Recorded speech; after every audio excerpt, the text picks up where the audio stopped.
Deputy secretary education department અને મારી પાસે તમારી જેવી આ ચોથી પેઢી છે. You are 4G generation to me. આ જ કામ કરું છું.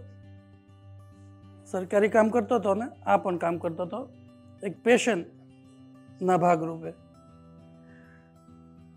પારેખ સાહેબ છે એ રિટાયર્ડ સેક્રેટરી છે જીપીએસસીના અને એ ડાયરેક્ટ મામલતદાર તરીકે એમણે એમની કેરિયરની શરૂઆત કરેલી. બરાબર ને સર?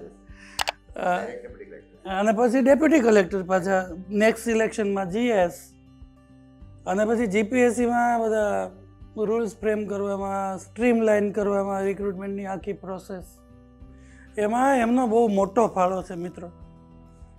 અને કાયદાના નિષ્ણાત પણ છે અનેક કાયદાઓના, કેમ કે જીએસ અને મામલતદારે લગભગ 56 જેટલા કાયદાઓ સાથે કામ કરવાનું આવશે. ડોન્ટ થિંક કે અમે જીએસને પ્રેફરન્સ આપી દીધો એટલે પતી ગયું, આપણું કામ પૂરું થઈ ગયું. એવું નથી. હા, તમે લોકો રેસમાં છો બિલકુલ. હા, રેસ જોઈ છે ક્યારે? એકચ્યુઅલ રેસ ઘોડાઓની મોઢામાંથી ફીણ નીકળી જાય સાહેબ, નસકોરા થઈ જાય પોળા, ત્યારે નંબર લાગે છે. તમે એ પ્રોસેસમાં છો. અલબત્ત તમે લોકો જુદી જુદી જગ્યાએ એક્સકર્ઝન કરો છો અને પ્રેક્ટિસ કરો છો ઇન્ટરવ્યૂ માટેની, છેલ્લા સ્ટેજ પર છો.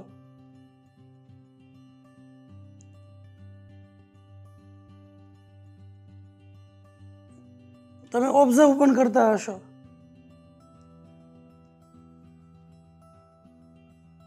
દાસા સાહેબની ટ્વીટ્સ પણ વાંચતા હશો. He is a very open-minded chairman, crystal clear. હા, તમને લોકોને ઓછામાં ઓછી તકલીફ પડે એની એ પૂરેપૂરી સાવચેતી રાખે છે. So that he is sharing his ideas among you people. આવું ક્યારેય ન ભૂતો ન ભવિષ્યથી એવું છે. અમે તમારી જેમ કોમ્પિટિશનમાંથી જ બહાર નીકળેલા લોકો છીએ. તમને લોકોને જે અત્યારે ઉપલબ્ધ થાય છે એનું 10મા ભાગનું પણ અમને નહોતું મળતું. સો યુ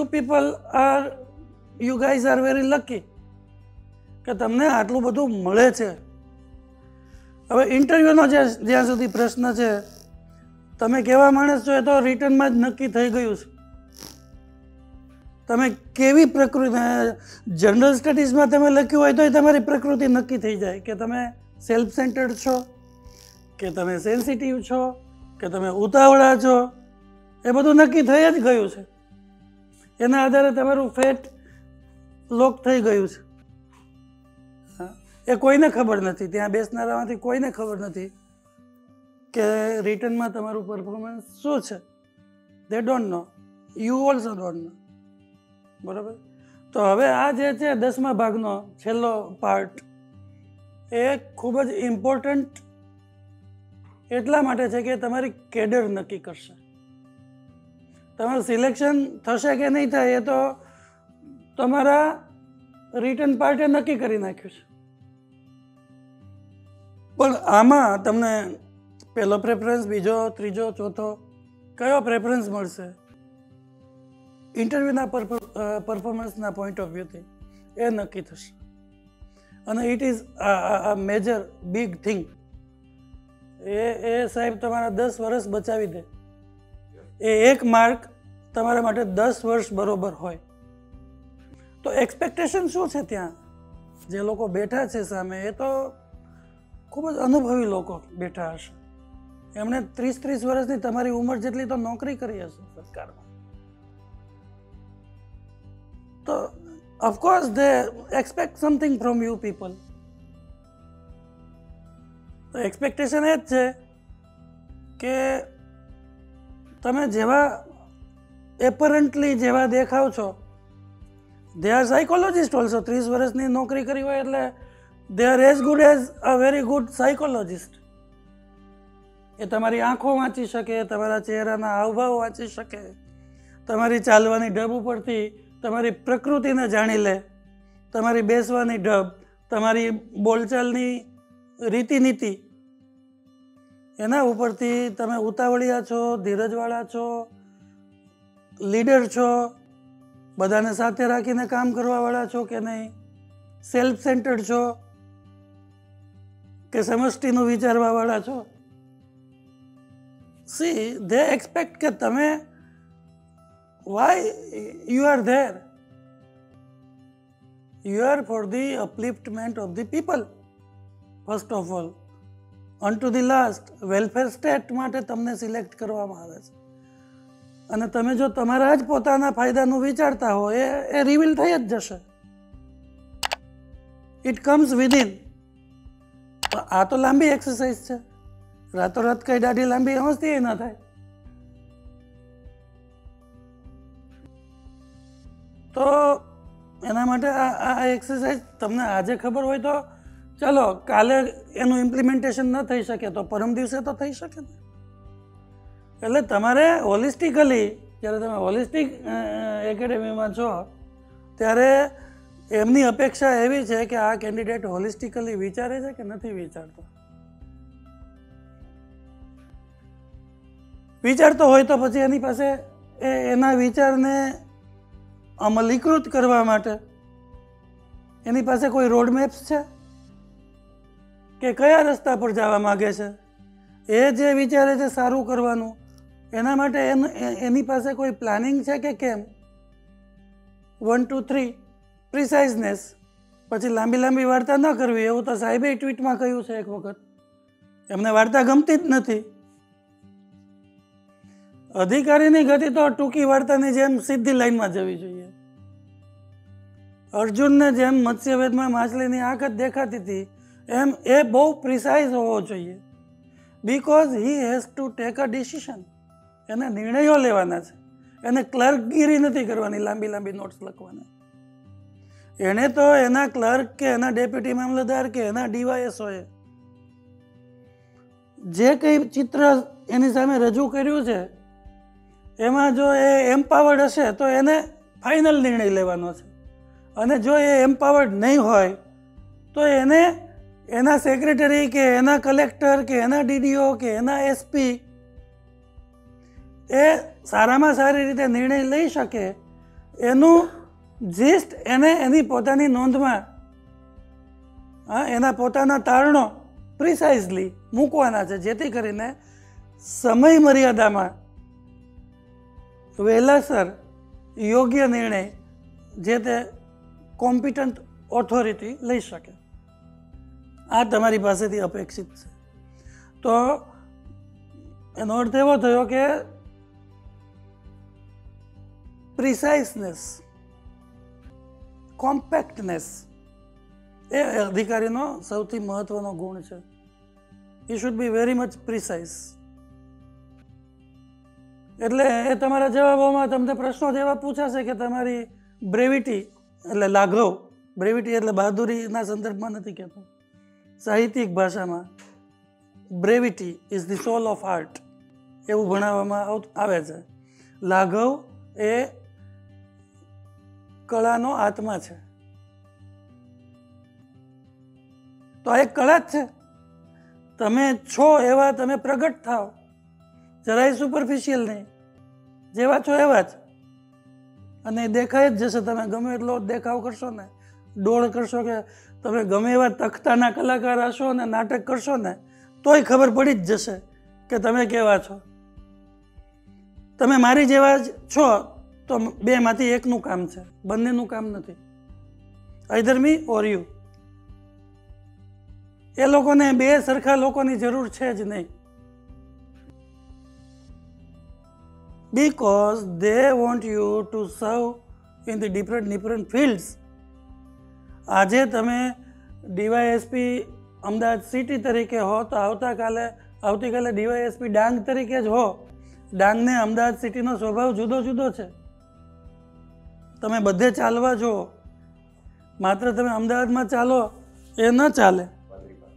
વાંદરી પાનું બધે લાગવું જોઈએ એવી તમારી પર્સનાલિટી છે કે નહીં? હા, અહીંયા કોઈ સંશોધકની જરૂર નથી. એ લોકોને R&D કશું જ કરવાનું છે. R&D પણ તમે લોકો કરશો જ સાથે સાથે કામ કરતા કરતા. By product, yes, additional benefit. હા, વેલ્યુ એડિશન છે. હા, ટોમેટો કેચઅપમાં જેમ વિનેગર નાખવામાં આવે છે એમ it is a value added item. તો એ વેલ્યુ એડિશન પણ તમે કેટલી કરી શકો એમ છો એ પણ સાથે સાથે જોવાય. તમારી પ્રમાણિકતાના ગુણો ટેસ્ટ કરવાનો પ્રયત્ન થશે. એટલે આવા બધા બૃહદ કોન્ટેક્સ્ટમાં આવા બધા આસ્પેક્ટોને ધ્યાનમાં રાખી અને તમારા ક્વેશ્ચન્સનું ફ્રેમિંગ થશે. હવે હું તમને કહું કે આપણે છોકરો કે છોકરી જોવા જે લોકો એન્ગેજડ હશે અથવા તો મેરિડ હશે, હા, ત્યારે ક્યાં ચાખવા ગયા હતા? અને ખબર પડે છે 30 વર્ષ પછી તે એક પાત્ર બીજા પાત્રને સરખી રીતે સમજી શકતું નથી, તો 15 મિનિટમાં તો તમને કેવી રીતે ઓળખે? સિમ્પલ. હા, પણ અધિકારી કેવો હોય કે બધાને ગમે એવો. He must be loved by and liked by everyone. A quality ધીમે ધીમે ધીમે ધીમે આપણે ડેવલપ કરતા જવી પડે. હા, આપણે જ જો આપણને ન ગમતા હોય તો બીજાને તો ક્યાંથી ગમવાના? Simple. If you don't love yourself, then it will be difficult for you to love others. એટલે આ ઇન્ટરવ્યૂમાં સારો દેખાવ કરવાની આખી જે પ્રક્રિયા છે એ બહુ લાંબી પ્રોસેસ છે દોસ્તો. આ માત્ર પ્રેક્ટિસ છે. તમે અત્યારે જે કંઈ પાઇપલાઇનમાંથી નીકળી રહ્યા છો એ પ્રેક્ટિસ પાઇપલાઇન છે, જેથી કરીને તમારું થોડુંક કોન્ફિડન્સનું લેવલ, થોડા સાચા ફીડબેક્સ તમને મળે. આપણે નવું શૂઝ લઈએ નવા અને ડંખ મારે, પછી બીજે દિવસે ત્યાં પોતું મારીએ તેલનું અથવા તો પેકિંગ મૂકીએ સોફ્ટ, બીજે દિવસે પેકિંગ વગર પહેરીએ તો એ આપણને વધારે નુકસાન કરવાનું છે. એમ this is an exercise of trial and error. ભૂલો કરતા જઈએ, શીખતા જઈએ, ભૂલોનું પુનરાવર્તન ઓછામાં ઓછું કરતા જઈએ. આ એક એક્સરસાઇઝ છે, એના ભાગરૂપે આજે આપણે અહીંયા મળ્યા છીએ. બાકી તો આપણે ત્યાં કહેશું, અને સાહેબ પાસે પણ ઘણું બધું ભાથું છે, તો સાહેબને વિનંતી કરું કે આપ પણ કહો. Yes, good morning, friends. First of all, I should congratulate all of you that you have cleared mains exam of GPSC class 1 and 2 and reached up to this stage. I wish all the best to all of you that in the last stage also you get success. હવે બધાને એક viva વોસી personality test ઓર interview, એ અંગેનો એક તો concept તમારા મગજમાં બહુ clear હોવો જોઈએ. You have to appear for the viva voce, that is of 100 marks. કેટલા માર્ક્સનું તમે રિટર્ન હતું total? 900 marks. So 88% of weightage has already been over. Now, Kothari કમિશનના રિપોર્ટ મુજબ કોઈ પણ સિલેક્શન પ્રોસેસ માટે એમાં એમ કીધેલું કે વાઇવા વોસીનો 12% કરતાં વધારે રિટર્નની સામે ન હોવું જોઈએ, અને એ પ્રમાણે બધે ફોલો થાય છે. તો આ પર્સનાલિટી ટેસ્ટ શા માટે? You already cleared, your knowledge has bin tested. હવે આમાં ગવર્મેન્ટ જોબ માટે જરૂરી શું છે? યોર સુટેબિલિટી. અચ્છા, સુટેબિલિટીની અંદર શું થાય છે કે ઘણી વખત those who are fresh don't have any experience of serving anywhere, neither in corporate or in government or public sector. Even કોર્પોરેટની અંદર પણ બિલકુલ ફ્રેશર્સ હોય છે તો એને કંઈ સીધે કંઈ ગમે હાવેવર ક્વોલિફાઈડ એને સીધા મેનેજરિયલ પોસ્ટ ઉપર નથી મૂકી દેતા. શું કામ? કારણ કે અહીંયા આગળ રિક્વાયરમેન્ટ આખી જુદી છે. તમે BA, BCom, BSc, BE, BTech, MTech આ બધા બિલીવ કર્યું હશે તો એ થિયરી, તો તમને એમ થશે કે આ થિયરી, પણ થિયરીનું પછી હવે અહીંયા આગળ ગોખવાનું નથી. એ થિયરી અહીંયા આગળ કામ લાગતી જ હોય છે, પણ એનું એપ્લિકેશન કઈ રીતે કરવું એ જે તમે જુદા જુદા સિદ્ધાંતો એમાં શીખ્યા છો, બરાબર, અને કેટલાક કોન્સેપ્ટ છે અને કેટલાક પ્રોબ્લેમ સોલ્વિંગ કઈ રીતનું હોવું જોઈએ, Y this is like this, એટલે આ બધું ઇનડાયરેક્ટલી તમારા મગજમાં આવી ગયું હોય છે. લર્નિંગ માટેના 3 સ્ટેજ છે. One is information. ઇન્ફોર્મેશન તો ફેક્ચ્યુઅલ બધી બાબતો છે, ઇન્ફોર્મેશન સ્ટોર કરવી. હવે તમારી પાસે ઇન્ફોર્મેશન ફક્ત વેલ ઇન્ફોર્મ્ડ કર્મચારી કે અધિકારીની જરૂર નથી.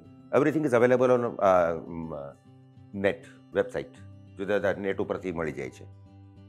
Another is knowledge. તો હવે નોલેજની પણ જરૂર નથી. નાઉ what is required? Your understanding. આ 3 તબક્કાઓ છે પર્સનાલિટી ગ્રૂમિંગ માટે. બીજી વસ્તુ કે હવે એક સ્ટેજ જે છે, તો તમે જોજો હવે ક્રેમિંગ નહીં ચાલે, કારણ કે હવે નોલેજ અને ઇન્ફોર્મેશનનું વોલ્યુમ એટલું બધું વધી જતું હોય છે કે તમે ક્રેમ ન કરી શકો, અને એ જ સાથે એ ડિક્રીઝ પણ થતું જાય છે ક્રેમિંગ કેપેસિટી. આજે કોઈ એક બીજા ત્રીજા ધોરણનો છોકરો છે, બાળક, એ બાળકને એક કવિતા આપવામાં આવે અહીંયા આગળ, અને મને આપવામાં આવે કે સાહેબને આપવામાં આવે, એ જ કવિતા, બિલકુલ સહેલી કવિતા છે, અને એમ કહેવાય કે તમને અડધો કલાક એક રૂમમાં વ્યા જાઓ, અડધો કલાક આપ્યો, તમારે કંઠસ્થ કરીને એ રિસાઇટ કરવાની છે. તમને પણ આપવામાં આવે, તમે ભલે BTech હોય, MTech હોય, એ બીજા ધોરણવાળો છોકરો પછી બોલાવશે ને અહીંયા, એ કડકડાટ બોલી જશે, અને આપણે ગેંગ FFA થઈ જશું. દેટ ડઝ નોટ મીન કે આપણે એ છોકરા એ એજની એક કેપેસિટી છે, પણ હવે એ જ કવિતા જો એનું વિવેચન કરવાનું થાય, કવિ શું કહેવા માગે છે, ટુ અન્ડરસ્ટેન્ડ ધેટ પોએમ, તો એ છોકરો નહીં બતાવી શકે કે આની અંદર કવિ અને આની અંદર આ પ્રમાણે છે અને આવા સંજોગો છે, એ છોકરો નહીં કહી શકે. એ તમે ક્રેમ કર્યા વગર તમે કહી શકશો. આ ડિફરન્સ છે. બીજું આની અંદર જે સુટેબિલિટીની વાત છે, તમે ભણવામાં હોશિયાર હશો ઘણી વખત, તો don't be dishearten even if you.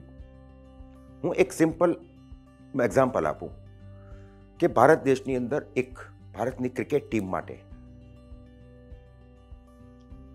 Best કોચની જરૂર છે. એક જ જગ્યા છે, અને જસ્ટ ઇમેજિન સચિન તેંડુલકર અને આચરેકર.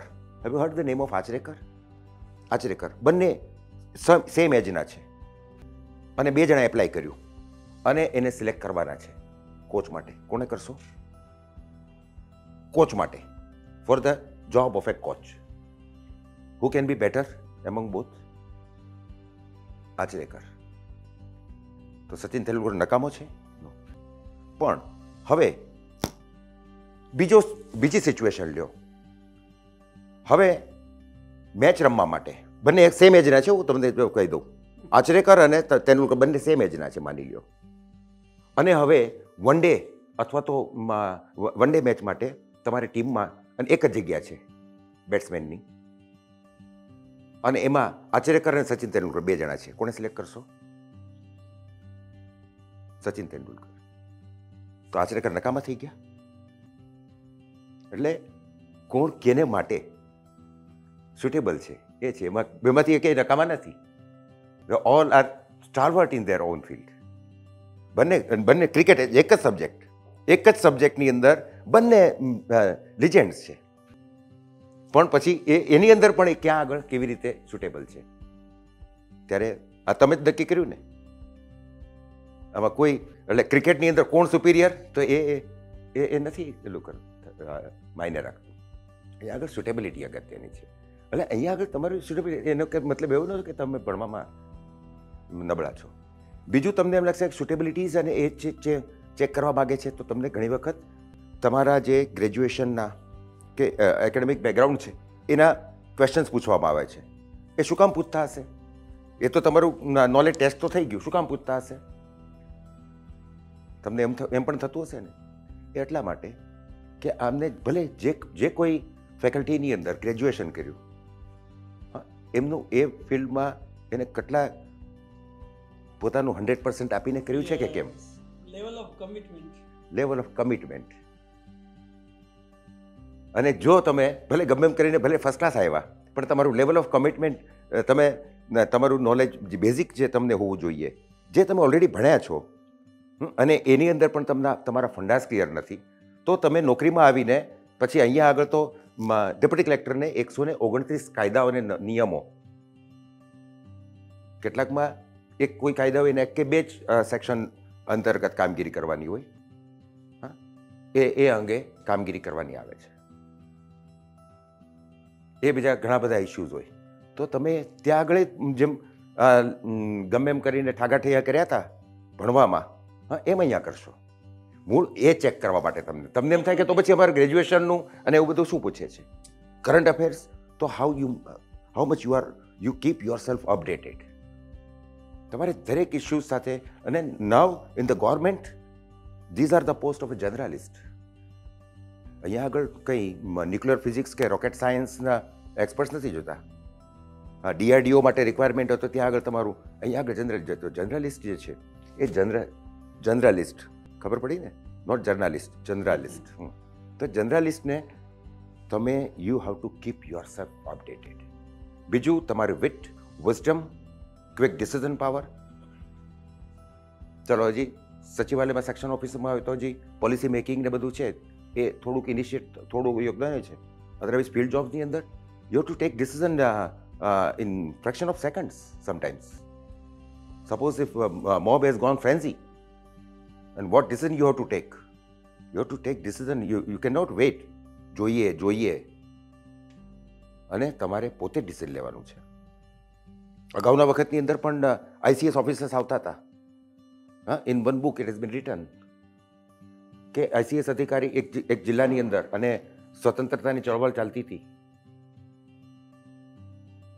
એ વખતે અંગ્રેજ ગોરો ICS અધિકારી કલેક્ટર હતો, અને એક યંગ આસિસ્ટન્ટ કલેક્ટર ICS થઈને આવ્યો હતો.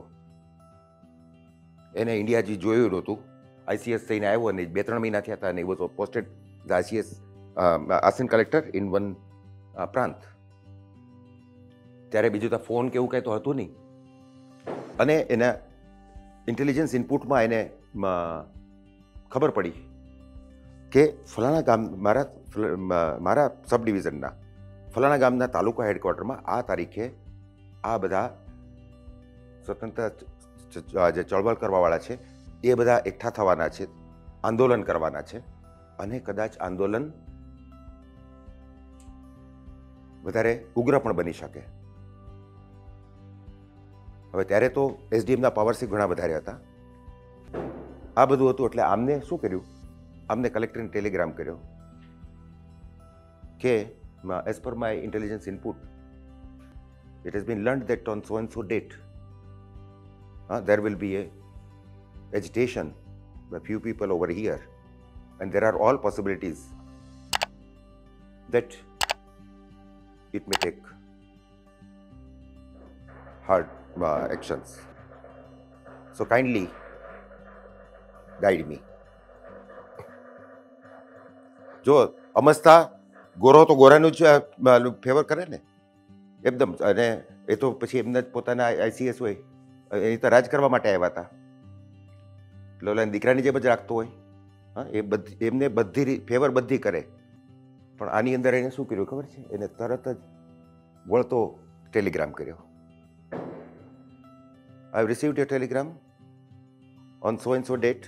If anything happens, you are in charge of your sub-division. Take actions as per your understanding and power delegated to you. તમારા અધિકાર ક્ષેત્ર મુજબ જરૂરી કાર્યવાહી કરવી. And as that date, so and so date is holiday, રવિવાર જ છે, so I am not available in headquarter. એટલે મારો કોન્ટેક્ટ એ નહીં કરવાનો. એટલે ઠોકર ખાવા દે. પછી એમને ખબર છે પછી ભૂલ કરશે તો હું પછી હું વાળી દઈશ, પણ એક વખત તો તમે બધું છોડી દો, જવાબદારી, ટેક રિસ્પોન્સિબિલિટી. એટલે તમારામાં જવાબદારી લેવાની. તો સારા લીડર, કારણ કે તમે મિડ લેવલના ઓફિસર છો, એટલે ફિલ્ડની અંદર તમારી લીડરશિપ લેવાની છે. તમારા જેટલું તમારું ગ્રુપ છે તો એ તમે લીડરશિપ કેવી રીતે, એ તમારામાં તમારી પર્સનાલિટીમાં કેવા ગુણો છે. Otherwise your knowledge has been already been tested, now it is your fate is sealed. અને એ કોઈને ખબર નથી, એ તો તરત જ જેવું થઈ જાય છે તરીકે એ સીલ થઈને સ્ટ્રોંગ રૂમમાં વહી જતું હોય છે, અને એ તો બહુ પાછળથી ખોલે છે, અને દેર is a very strict procedure for that. એટલે એ તો તમારું ફાઇનલ થઈ ગયું છે. એટલે ટૂંકમાં ઘણી વખત તમને એટલે નાસીપાસ પણ નહીં થતા. ઇવન અગેન હું સચિન તેંડુલકરનું તમને ઉદાહરણ આપું. સચિન, તમે બધાને એમ છે કે હું ડીવાયએસપી બનું, ડેપ્યુટી કલેક્ટર બનું કે આ બનું, બરાબર. Sachin Tendulkar wanted to become a fast bowler. Dennis લિલીની પેસ એકેડેમીની અંદર એ ગયો હતો, અને ત્યારે જો એને ડેનિસ લીલીએ એને ગમે એમ એ તો જોહરી હતું, હીરા પારખું હતું, એટલે એને ના પાડી દીધી કે ના, ફાસ્ટ બોલિંગ નહીં, તું બેટિંગમાં જ જા. જો એને લઈ લીધો હોત, ટ્રેનિંગ પણ આપત, ત્યારે એને સારું લાગે મને એડમિશન મળી ગયું, તો ક્યાંય નો રહે. બહુ બતાવું છે, બહુ કર્યું હતું, એકાદ બે ટેસ્ટમાં એને કદાચ ચાન્સ મળ્યો હતો, પણ he would not have been, he was not meant for that. Any suitability batsman તરીકે હતી. એટલે એ પણ છે તમારે તમારી સુટેબિલિટી. એટલે ઇન્ટરવ્યૂની અંદર યોર કોન્ફિડન્સ લેવલ, કારણ કે નહીં તો તમે જો તરત જ તમે સ્ટ્રેસ પણ સસ્ટેન ન કરી શકો તો પછી you are not suitable. However intelligent you are. અહીંયા આગળ તમે કદાચ ડિસ્ટિંક્શન માર્ક્સ થ્રુ આઉટ બધા સેમિસ્ટરમાં ડિસ્ટિંક્શન માર્ક્સ આવ્યા હોય, પણ you have to deal with the public. પછી તમારું લોકો સાથેનું ઇન્ટરેક્શન કરવાનો તમારો એપ્રોચ. નાવ હવે જે પહેલા વખતમાં જે સ્વતંત્રતા પહેલા હતું, અધિકારી હતા અને અરજદાર હતા. Now there is a paradigm shift in that mindset. Bharat દેશ આઝાદ થયો પછી welfare state government, democratic government છે. તો government is of the people, for the people, by the people. And those who are sitting at the apex level, they are also not monarchs. People may throw them out within seconds. Well, now people of this country, they are real government or સરકાર. અને એટલા માટે તમે જોજો હવે અધિકારી અને અરજદાર નથી, he is client and you are સેવક. એટલા માટે જાહેર સેવક કહેવામાં આવે છે.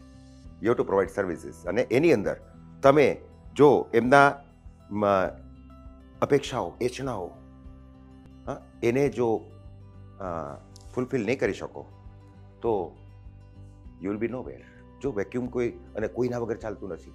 તમે જોયું હશે કે ઘણી કેડરો એ આની સાથે જેમ નોકિયાએ પરિવર્તનને સાથે મેચ ન કર્યું, તો બિલકુલ નવા આવ્યા ત્યારે અમારી બધા પાસે નોકિયા અને એ એકદમ ઓલું ગણાતું. અત્યારે જેમ આઈફોન ને એપલ ને તો પેપર પૂરું થઈ ગયું. And because of that I just missed the class 1 berth for 2 marks. અને 20માંથી કેટલા છેલ્લા પ્રશ્નો હતા, મારે જો 2 કે 3 માર્ક આવી ગયા તો હું ત્યારે એની પછીની એક્ઝામ હતી, એની અંદર ક્લાસ 1ની ફક્ત 10 જ જગ્યાઓ હતી. એટલે મારે ફર્સ્ટ 10માં જ આવવું પડે. અને સર્વિસ કરતા ટ્રેનિંગ, પ્રોબેશન, આ બધું એ. અને બંને વખતે વાયવાની અંદર આ બધા 80માંથી અમારી વખતે 80 માર્ક્સનું હતું, 80માંથી 60, 61. કોઈ તૈયારી નહીં, કોઈ ગાઈડન્સ નહીં. But what help me, plus let me tell you કે I have not studied. I have not received conventional education. Up to 5th standard, I have not gone to school. I was directly admitted to 6th standard. 6th, 7th, 8th, 9th and 10th. This much is my schooling. After 10th, I was drop out. હું ભણ્યો નથી. પછી તો અમુક વર્ષો પછી 12thની એમને exam આપી હતી. એક્સટર્નલ ગ્રેજ્યુએશન કર્યું, તો તમને એમ લાગે તમે તો બધી સારી સારી ઇન્સ્ટિટ્યૂટમાં, મારે તો આ કોઈ એડવાન્ટેજ નહોતો. અને છતાં બંને વખતે વાયવાની અંદર મારે કોઈ પણ જાતનું, મને તો કોઈ એવું જ નહીં, પણ શા માટે વધારે આવ્યા? કારણ કે મારું સતત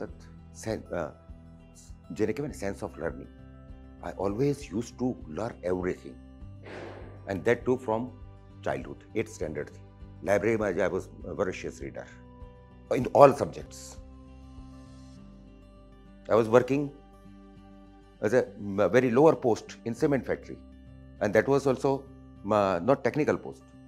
મને પહેલી વખતે જીપીએસસીની અંદર સિમેન્ટના પ્રોસેસિંગ વિશે પૂછવામાં આવ્યું હતું, અને વેરી ડિફિકલ્ટ, જે પ્રોડક્શન એન્જિનિયર હોય એને પૂછવામાં આવે કે વેન યુ આર વર્કિંગ દેર.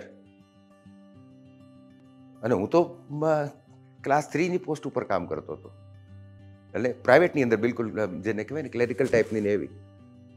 અને થોડુંક પણ હું જ્યારે ત્યાં હજી 18 વર્ષ નહોતા થયા અને પછી હેલ્પર તરીકે અને મજૂર તરીકે ને એવી રીતે કામ કરતો હતો, ત્યારે બધું જોતો હતો જે એન્જિનિયર્સ ત્યાં આવે, હા, કેવી રીતની પ્રોસેસ થાય છે. And I could answer almost all types of cements. Pozzolana Portland cement શું હોય છે, ઓર્ડિનરી પોર્ટલેન્ડ સિમેન્ટ શું છે, એની વચ્ચેનો ડિફરન્સ શું છે, વોટ ઇઝ પ્રી કેલ્સાઇનેશન, કેલ્સાઇનેશન શું છે, આ બધી વસ્તુ હું કરી શક્યો. આ મેં કંઈ એક્ઝામ માટે તૈયાર નહોતું કર્યું, પણ એ જે પહેલાં મારી જે ક્વેસ્ટ હતી, ભૂખ હતી લર્નિંગ માટેની, હા, એ મેં લર્ન કર્યું હતું. એ ઇનડાયરેક્ટલી સ્ટોર થઈ ગયું હતું, અને એ સ્ટોર થયું, એ મને કામ લાગ્યું. એટલે એવું નથી, ઓબ્ઝર્વેશન, હા, યસ, સતત તમારી ક્યુરિયોસિટી ટુ લર્ન એવરીથિંગ. અને એ પછી પણ સર્વિસમાં આવ્યો ત્યારે મારે ક્યારેય કોઈ વાંધો નથી આવ્યો. 93થી સર્વિસમાં આવ્યો ત્યાં સુધી, અત્યાર સુધીમાં મારા ઓલ કોન્ફિડેન્શિયલ રિપોર્ટ્સ, CARs, પાર જેને કહેવામાં આવે છે, performance appraisal report, earlier it was called CR, હા, ઓલ ડિફરન્ટ ઓફિસર્સના આઉટસ્ટેન્ડિંગ છે, કોઈ વેરી ગુડ પણ નહીં, ઓલ અબાઉટ આઉટસ્ટેન્ડિંગ.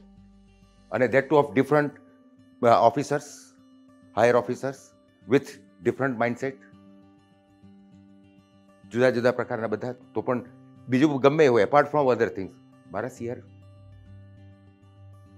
એટલે મિત્રો, મારું શું કહેવાનું છે, તમારે એના માટે, if you are aspirant, you be prepared for all this thing.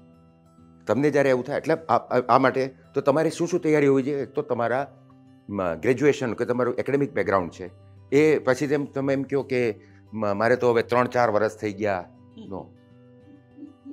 પછી હા, પછી બ્લફિંગ કોઈ દિવસ નહીં કરવાનું. You should be honest enough. હું નોકરીમાં આવ્યો ત્યારે મને હાજર રિપોર્ટ કેમ લખવો એ મને નહોતું આવડતું. નોકરીમાં જ્યારે હાજર થવા ગયો કલેક્ટર ઓફિસમાં, તો હાઉ ટુ રાઇટ, આ હાજર રિપોર્ટ કેવી રીતે લખવો ને, બીજા પાસે મારે લખાવડાવવું પડે. એક બીજા ચીટનીસ હતા, મામલતદાર હતા, એ મામલતદારને મને હેલ્પ કરી, મને કીધું સાહેબ આ પ્રમાણે આમ લખાવવાનું હાજર રિપોર્ટ. પછી લર્નિંગમાં હું ભલે ઇવન ડેપ્યુટી કલેક્ટર બની ગયો, પણ મને જ્યાં આગળ શીખવા મળે તો revenue, I am the only faculty in Gujarat for revenue laws. Even જેટલા 2004 ઓનવર્ડ્સ જેટલા IAS ઓફિસર્સ પણ આવે છે, એને લેન્ડ લોઝ માટે સ્પીપામાં આઈ એમ ધ ઓનલી ફેકલ્ટી. બરાબર? તો એ કંઈ એમને હું કંઈ વાંચી નથી શીખ્યો, એ હું શીખ્યો છું રિટાયર્ડ તલાટી, પણોઠીવાળી બેસી જતો એની પાસે, ત્યાં આગળ રાય કાઢી નાખવાની, હું ડેપ્યુટી કલેક્ટર છું એવી. અને આવી રીતે તમારું આવે, અને એ પછી એક્યુમ્યુલેટ થાય ત્યારે તમારે એવું કરવું પડે. એટલે મિત્રો, આ એક ખાસ ખ્યાલ રાખજો, અને બિલકુલ કોન્ફિડન્ટલી તમે એપિયર થવાનું ઇન્ટરવ્યૂમાં. Give your best, don't bluff, be honest, and last but not least, be natural. જે તમારું નેચરલ છે ને એ જ રાખો. કોઈ દિવસ તમારી નેચરલ એટીટ્યૂડ છે ને એ તમારે એમાં હવે ફેરફાર હવે નહીં થાય. હવે કાંઈ જો હવે આમ જોવા જાઓ ને તો આ તો એક પ્રેક્ટિસ જ છે. તમને ખબર પડશે એટલે થોડી ઘણી બાબતો, બાકી તો તમારું જે નેચરલ છે ને એ જો તમે ચેન્જ કરવા જાઓ ને તો તમે ક્યાંય ના નહીં રહ્યો. આ પણ હું તમને કહી દઉં કે આપણે જ્યારે ઇન્ડિયન ક્રિકેટ ટીમ હતી અને ઇન્ડિયન ક્રિકેટ ટીમની અંદર એક જમાનો હતો કપિલ દેવ પહેલાંનો કે ફાસ્ટ બોલરો હતા જ નહીં, મીડિયમ પેસર અને પણ સ્લો મીડિયમ પેસર જ. એ વખતે ફાસ્ટ બોલરની બહુ જરૂર હતી. વેસ્ટ ઇન્ડિઝ, ઓસ્ટ્રેલિયા, થોમ્સન ને ડેનિસ લીલી ને ન્યૂઝીલેન્ડના પછી અહીંયા વેસ્ટ ઇન્ડિઝની પેસ બેટરીઝ અને ઇંગ્લેન્ડના બોબ વિલિસ અને એવા બધા અને આપણી ટીમમાં કોઈ ફાસ્ટ બોલર નહીં. ઇવન પાકિસ્તાનની અંદર સરફરાઝ નવાઝ, ઇમરાન ખાન અને એવા બધા ફાસ્ટ બોલરો હતા. ઇન્ડિયન ટીમ એવી હતી કે એકમાત્ર ટીમની અંદર ફાસ્ટ બોલર નહોતા. આપણે ફાસ્ટ બોલરની જરૂર હતી.